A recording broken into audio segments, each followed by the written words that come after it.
I'm Liz Brown Swanson. Welcome to RPV City Talk in our RPVtv studio. I'm here with the Mayor of Rancho Palos Verdes, Mayor John Cruikshank. It is so great to have you here with your Mayor's monthly update. Of course, you're here to give us an update on what's going on with our city's landslide crisis and everything that's happening with our city to manage the situation, offer relief to the residents impacted right now. There's hundreds of residents that we know are without gas and power. It's such a difficult situation, but everyone's doing their best. So we want to talk more about that. And just there's so much information to share, especially since the governor declared a state of emergency.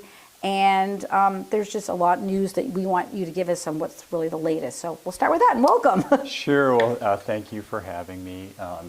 There is a lot going on. I think I would start with a little bit of positive news. Of course, our residents and community know that we had done a bunch of testing out there to see if we could do horizontal drilling hydroaugers, and we found that there was a second slip plane that was deeper and moving more than the top slip plane. And so because of that, we had to change strategies and put vertical wells in at the beach.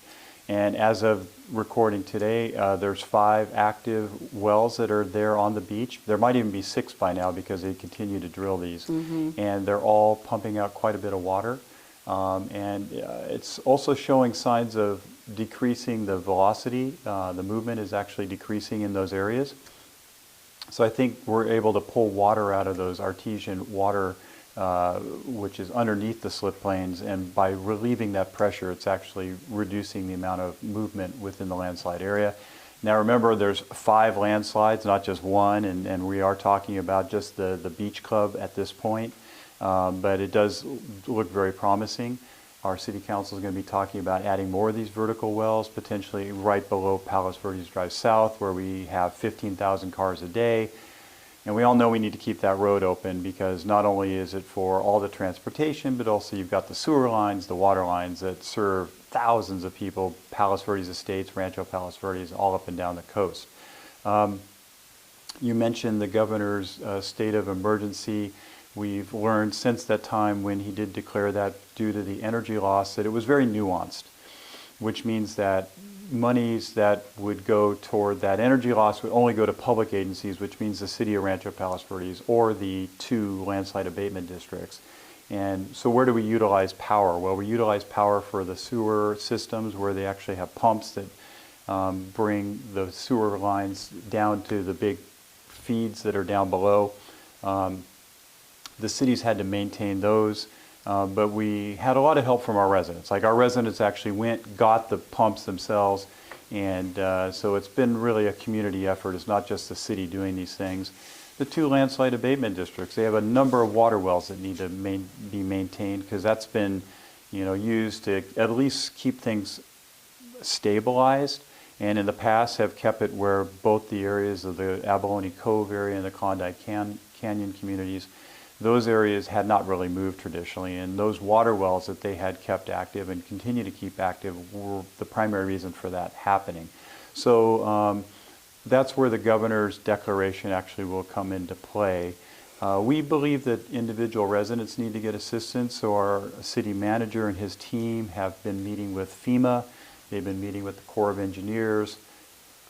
And unfortunately what we've continued to hear is that a couple things, that the federal government, the state government believe that because it's a pre-existing condition, that it would be not allowed to provide individual assistance to our residents. We on the city council believe something different, but I think that's an argument for a later date from today. We are able to get some of the intellectual resources from FEMA and from the Corps of Engineers. Of course, we know the Corps of Engineers is used to dealing with wartime conditions where roads are impassable and they need to do things in harsh environments such as drainage. And so we're getting that help from them now, but ultimately we're going to need to get the help from them financially because this problem is a bigger problem than the city of Rancho Palos Verdes can handle. We have an annual budget of $38 million. And we're talking much bigger than that to actually get this landslide under control and to get our residents back in to be somewhat whole. Right. We're recording this show with you on September 30th. It's really going on the 1 year since our own city had declared a local state of emergency because of the unprecedented movement exacerbated by the rains.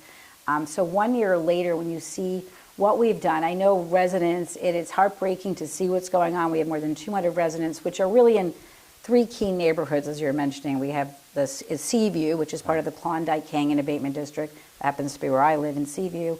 And then you have Portuguese Bend Community Association, which is Upper Portuguese Bend. And you mentioned the Beach Club. That's the Portuguese Bend community down below. So these 3 pockets that are adjacent are part of the Landslide complex, right? So for those people that are saying, tell us in 1 year, like, what is, like, how do we measure the progress? And especially now, there is a sign, I think, that things might be slowing with the movement. You know, measuring progress to me as an engineer, professionally, I feel that progress is not only getting it to slow down, but to getting it back to the rates in which are acceptable to the residents that are out there. Like you mentioned, there's different communities. The community you live in, which is Seaview, you really hadn't seen very much movement at all for decades, and that was great. I mean, your neighborhood is more of a traditional type of city block. You've got the sidewalks and paved streets and all the things that most of Rancho Palos Verdes is used to. Down or in the center part of the Landslide complex is the Portuguese Bend community. And that area, those people are used to their homes moving 5 to 7 feet per year. Their homes are up on shipping containers, and they've adapted to do that. They just weren't ready or adapted to moving 50 feet per year, because what's happened is, as you mentioned, many or most of them have lost gas service and power, and even cable service, which is, you know, not just their cable service for emergency type of broadcast, but also for their cellular service and internet. And so for them, they are basically living without a lot. So to me, progress is 2 things. Number one, that we get the landslide reduced in velocity down to a point where we're at 5 or 7 feet per year, and in the areas like where you live, it's not moving at all. Like, I feel that that's where we want to be and we need to be. And then also at this point, immediately, I feel like our residents need to have power and to be able to live in their homes. And a lot of them fortunately have the means individually to go and buy batteries and solar and other generators and other things. But ultimately, I think that our utility companies should be responsible for that. So our city will continue to push for that. But in the meantime, internally at our city staff, we have someone that used to work for Southern California Edison. He's working with these off-grid type of renewable energy companies like Tesla Energy and others to figure out which ones can work, which ones can safely be installed at homes, so that residents have some options when it comes to picking those type of services. So if anyone out there is wanting to do that at their home and have questions, I recommend they contact our city manager's office, of course, and they'll be led in the right direction to be able to ask the right technical questions. And for the residents that need to re-energize their homes, talk about the resources out there, our own city, the permitting process, what we are doing to help these residents get through this and get themselves powered up. Right. Well, going back to that, so if people want to get permits, going to the building department, and what they're going to find is that we're expediting that. There is no charge for these permits. Really, our city wants to help them work through this as quickly as possible, because we know that our residents have been under a lot of duress. And the last thing they need is to have a bunch of permits that take forever to obtain, or to pay a bunch of money for that. The city's not in the business for making money off its residents. The city is here to support its residents. And so what they'll find is that if people are looking to get permits, go to the city, they'll get expedited, there won't be a charge. Right. Other resources out there, I know there's been a lot of discussion about money that would be coming from County Supervisor Hahn's office to our city, $5 million. That would actually be individual assistance. It's coming up on the October 1st City Council agenda as well. I don't know if you want to update residents on about that allocation of that money, what you know so far. Well, I don't believe that all $5 million is going to be going to individual residents. I mean, honestly, government's not really set up to be giving money directly to people. But I know that the supervisor, in her generosity, has secured and has sent $5 million to our city. We'll be talking about it at our upcoming council meeting. By the time people see this, Right, it'll already have happened. But the discussion is how to best utilize that $5 million. We have obviously a lot of expenses, but also our individual residents do have a lot of expenses too. So if we can find a nice balance, and I think we will, to be able to allow residents to have something to help convert over to different alternative sources, maybe to secure their home so it can be maintained as the landslide slows. We're going to let residents figure out probably what's best for them in those regards. What do you think, when you look at the big picture, it's going to take to really resolve this crisis? If you had that, could wave your wand and figure that out, we'd all be better off. I mean, I think the two things are this. Number one, I believe our utility companies need to adapt to today's world. We've talked about climate change for decades now, and I think most people, doesn't matter if you're on the right or left or where you are, I mean, the climate does change. And in this particular case, we had a lot more rain, and that rain exacerbated a situation that was basically, I would call the situation stable. I would say that the landslide, moving 5 to 7 feet in the center and not moving at all in the exterior, was a situation which was tenuous. People were able to live in that situation. It might have cost the city some money every year to continue to repave Palos Verdes Drive South, but it was a situation that we adapted to. Then it started raining, and now the utility companies say we can't provide power or gas or cable service to these residents because of fire safety issues. Okay, let's say that's true. I still believe the utility companies have an obligation to provide power, which means they need to find battery, solar, generators, other type of systems to give those residents the opportunity to have power to stay in their homes. So I think that's the first thing. The second thing is that the federal government, the state government have been saying to us as a city, it's kind of your own problem, right? We're used to having calamities where there's 1,000 or more homes. It was a pre-existing condition, so you're on your own on that. And I don't believe that. I believe that there was a pre-existing condition of moving 5 feet per year, but moving 50 feet per year was not a pre-existing condition. It's just like anyone living in an area where there's a lot of trees. Yeah, there's a lot of trees, but the pre-existing condition was that those trees weren't on fire. So that's the same sort of argument. So I feel that what we need to do is we need to solve the problems now. We need to keep doing what we're doing to slow it down. We need to help residents to get back on their feet with alternate power source. But our city needs to continue to fight for those residents and for our city for these monies, because ultimately this is something that we need our tax dollars back for from both the state and the federal government. And how about preparing for the upcoming winter? And let's hope it's a dry one, but what are we doing to make sure we're prepared? I mean, certainly we can all hope that it's a drier winter, but I think we have to assume it's not going to be a drier winter. We have to assume that we're going to get as much rain. So we are working with the 2 landslide abatement districts to winterize, to pick up drainage areas, to fill the fissures the best we can. And to make sure that all the things that need to continue on, like the generators running the sewer systems and the dewatering, need to continue on. And we need to figure out how best to maybe put the horizontal drilling up at the upper reaches so that when it does rain, we're able to, because we can't have the groundwater recharge again. That's just going to put us backwards. And what about lining canyons? I know residents speak to that as well. And I'm all for that. I think that if you have 6 canyons, you can't do all 6. So I think we need to find out what the hot spots are. You know, let's turn off the spigot. If there's storm drainage coming from communities up above, let's stop that from happening.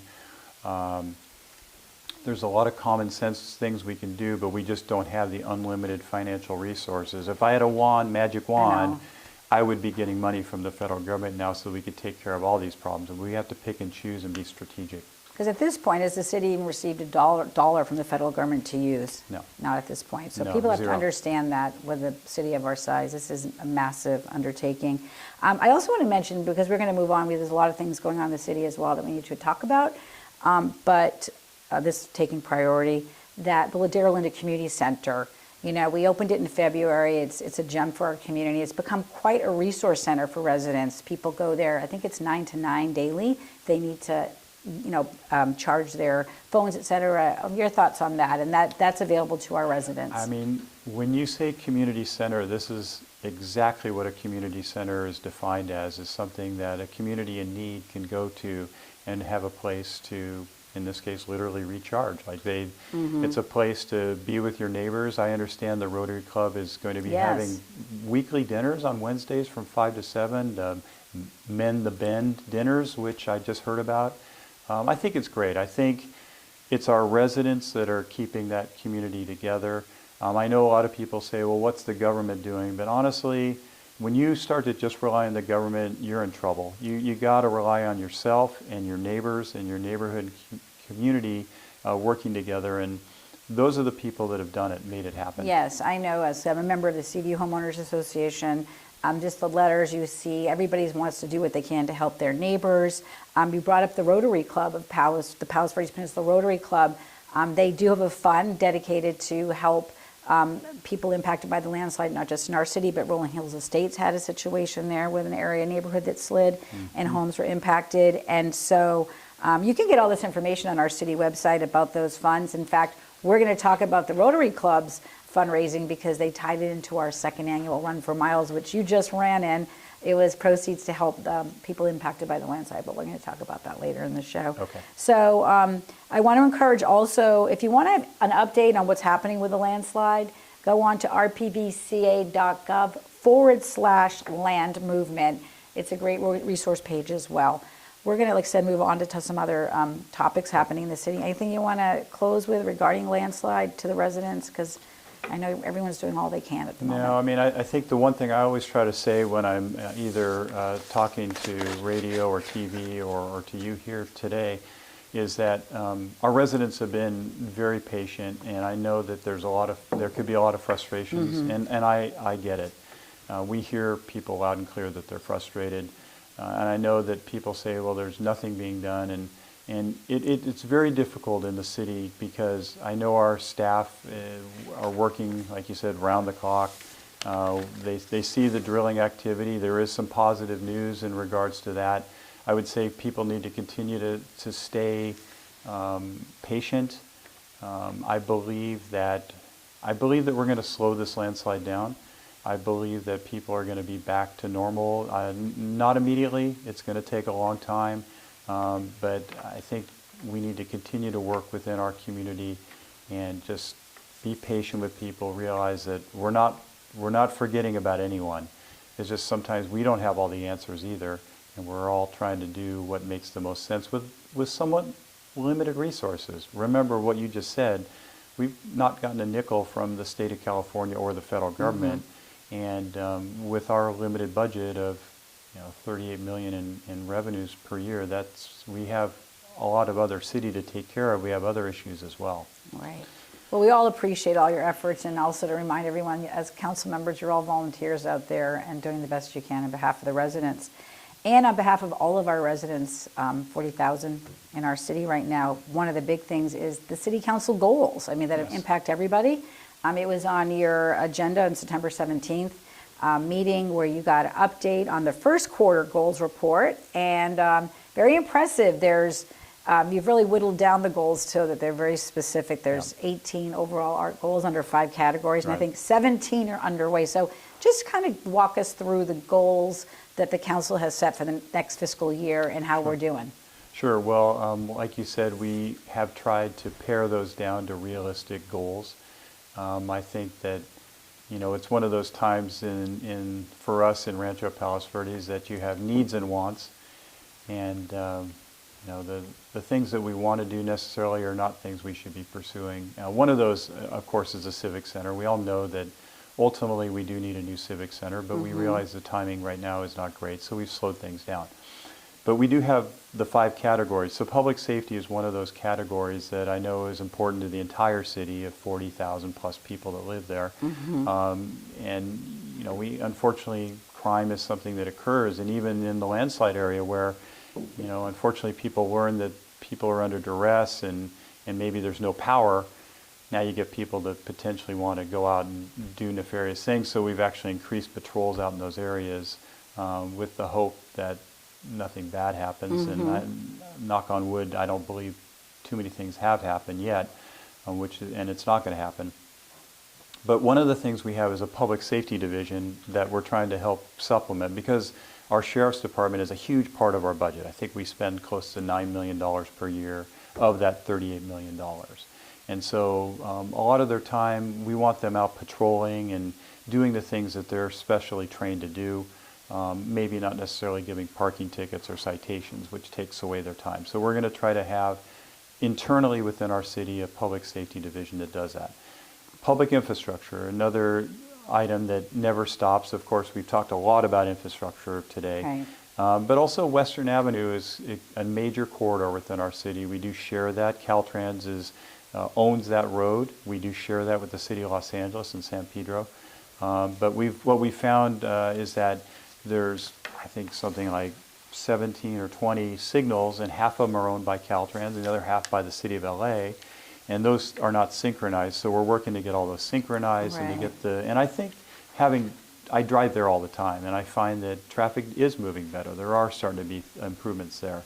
I think you've made up at least a minute or two to get from one end of Western to the other or something to make time. Oh, absolutely. Yeah, you can feel the difference. And even in that, though, we've talked about this program to help with the businesses out there. Right. And so that's another thing where we're giving grants. It's a matching grant up to $100,000 of total monies out there, but each individual business can try to do some fresh paint.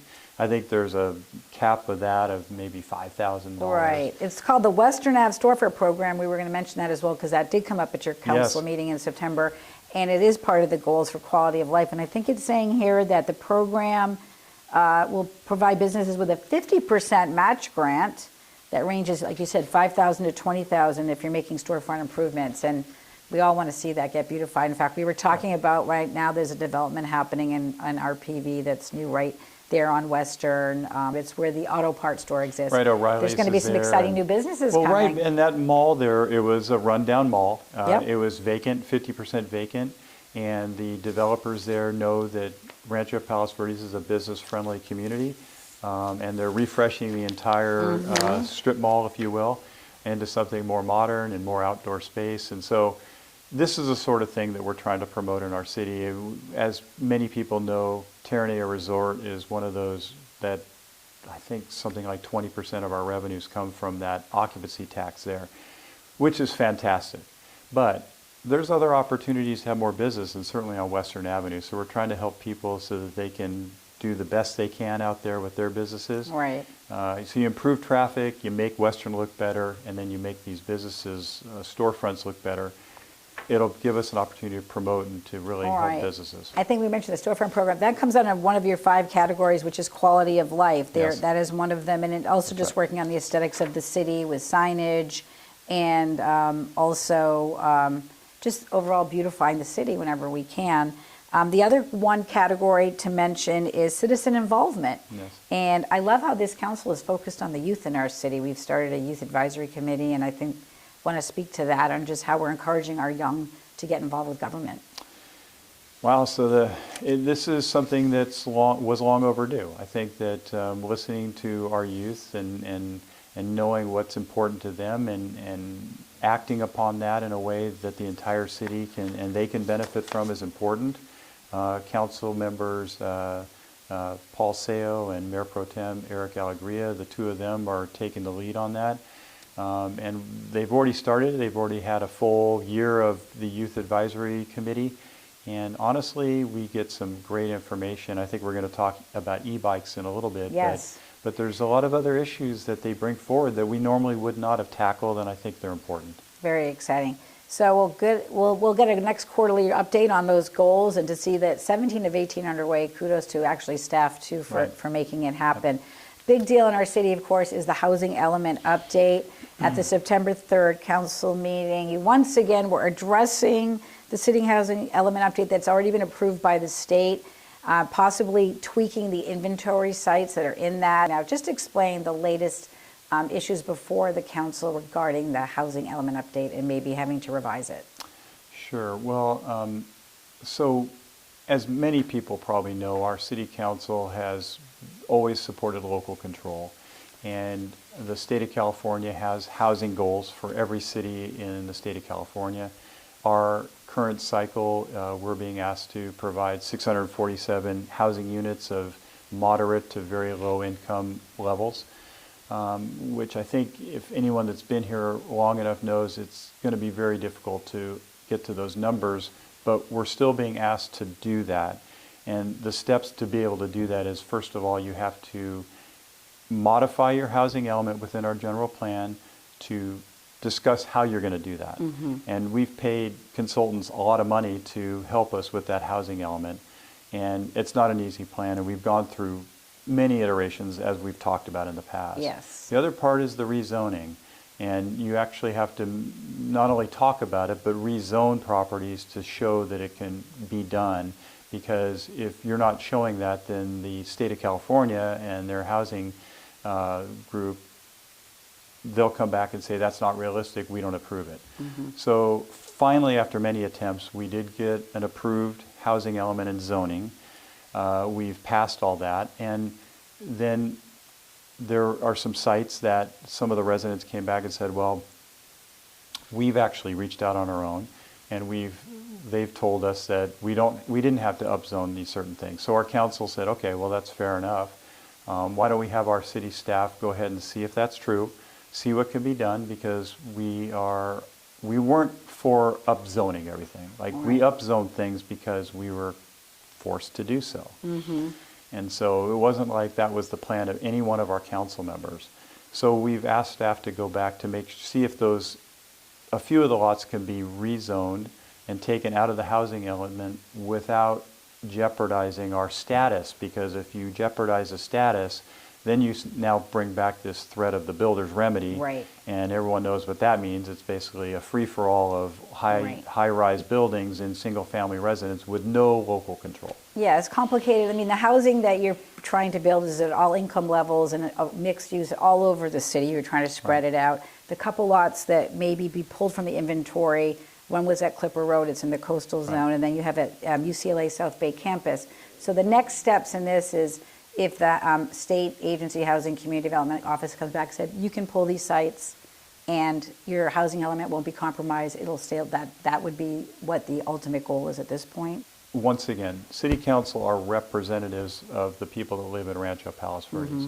So if we feel that that's the best way to represent and to protect our community, to be able to pull some of these sites out and to have them appropriately zoned for these areas, then we will do so. But I think the first step is we don't want to put the city back into jeopardy of this threat of the builder's remedy. Right. Well, we'll stay tuned for that. It'll be coming up at a future city council meeting. Also coming up is e-bikes. The city's council has decided to direct staff to look into an ordinance.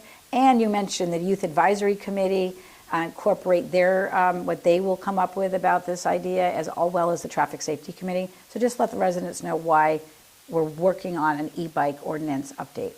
Sure. Well, as of now, it's a little bit of a free-for-all. Parents and families can buy e-bikes online.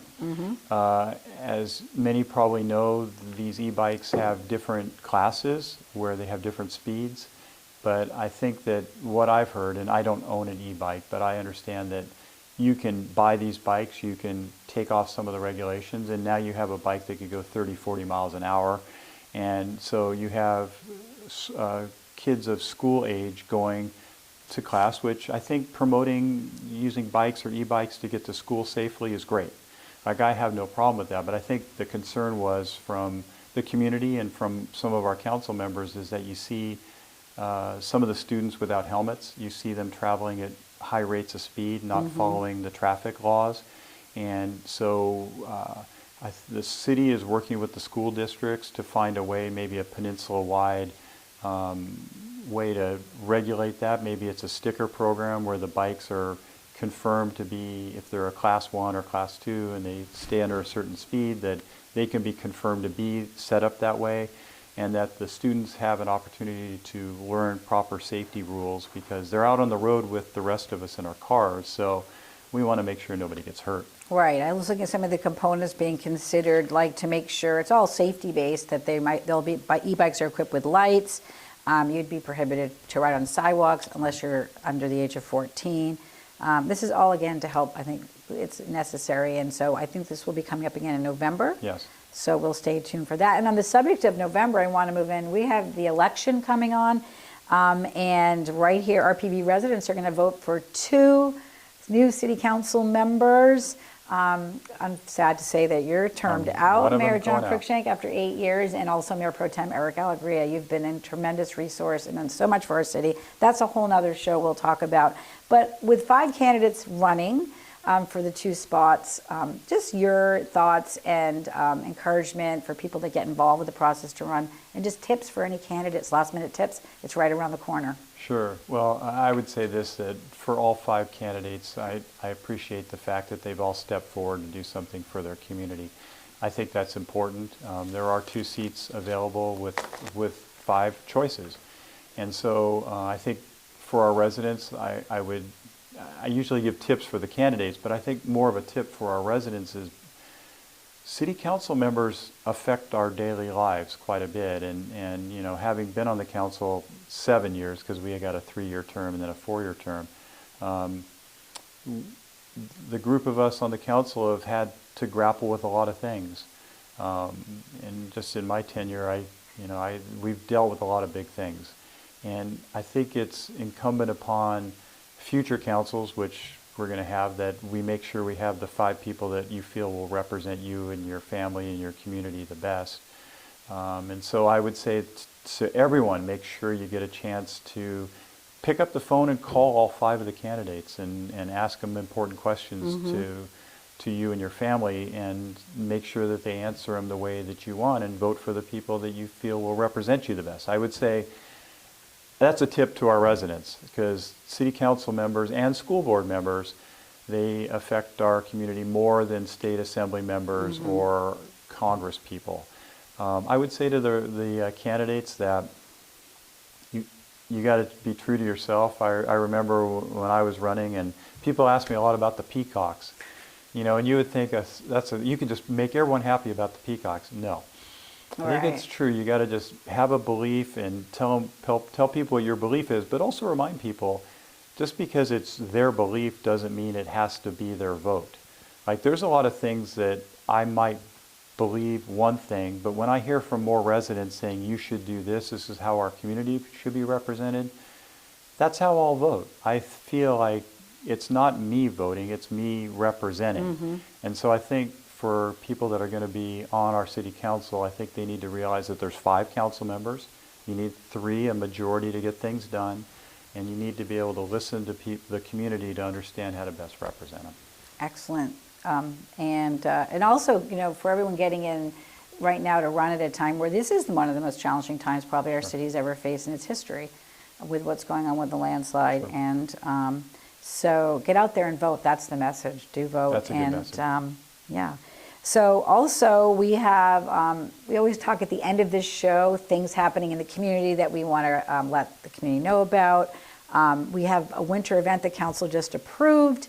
It's never too early to talk about the good things and fun things we have coming up. Do you want to speak to that? It's the first weekend of December. We've changed it up. It's not going to be skating by the sea, but roller skating by the sea. So we've done some changes. Yeah, well, I'm not a skater of any kind, either ice or roller skating.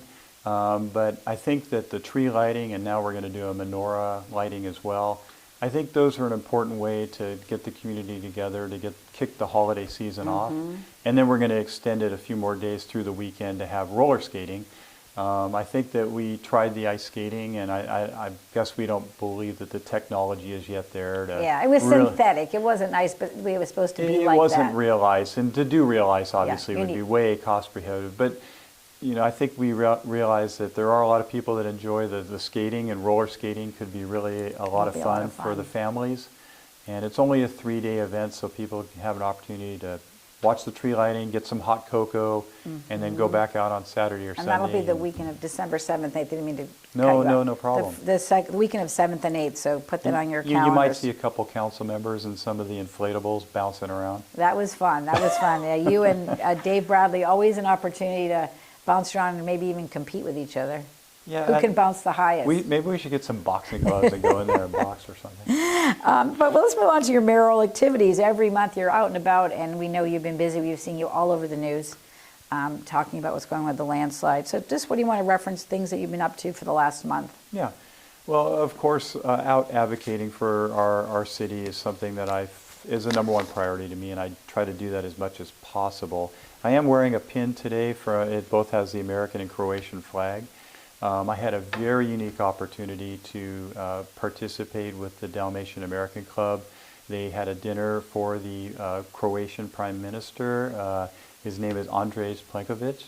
And I got to sit at the table and be a part of that. I did give him a certificate from the city of Rancho Palos Verdes, and I reminded him that in our 51-year history, we've had two mayors that are both Croatian descent. Yes. Anthony Misetic, of course, and then Jerry Dahovic, and both good friends of mine, and they were terrific leaders in our community. And honestly, it's pretty magical when you meet a world leader like that. And he's a third-term prime minister there, and their country, of course, is not even as old as our city. You know, they've gone through so many things, but it was an interesting fact. He mentioned that there's 4 million residents in Croatia, which is about the size of the city of Los Angeles, but he said that they had 24 million tourists last year.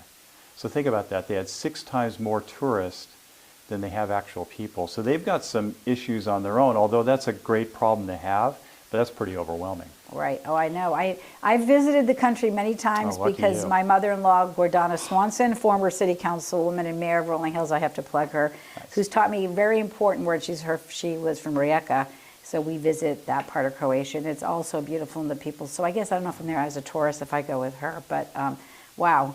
But we know what it's like to have a lot of people come visit our city as well, right? Well, we do, and of course we appreciate people visiting our city, and we always plug Terranea as one of the most beautiful places to come in the world. But I was out looking at the landslide area the other day, and I took some photos, and I was just realizing how much beauty there is.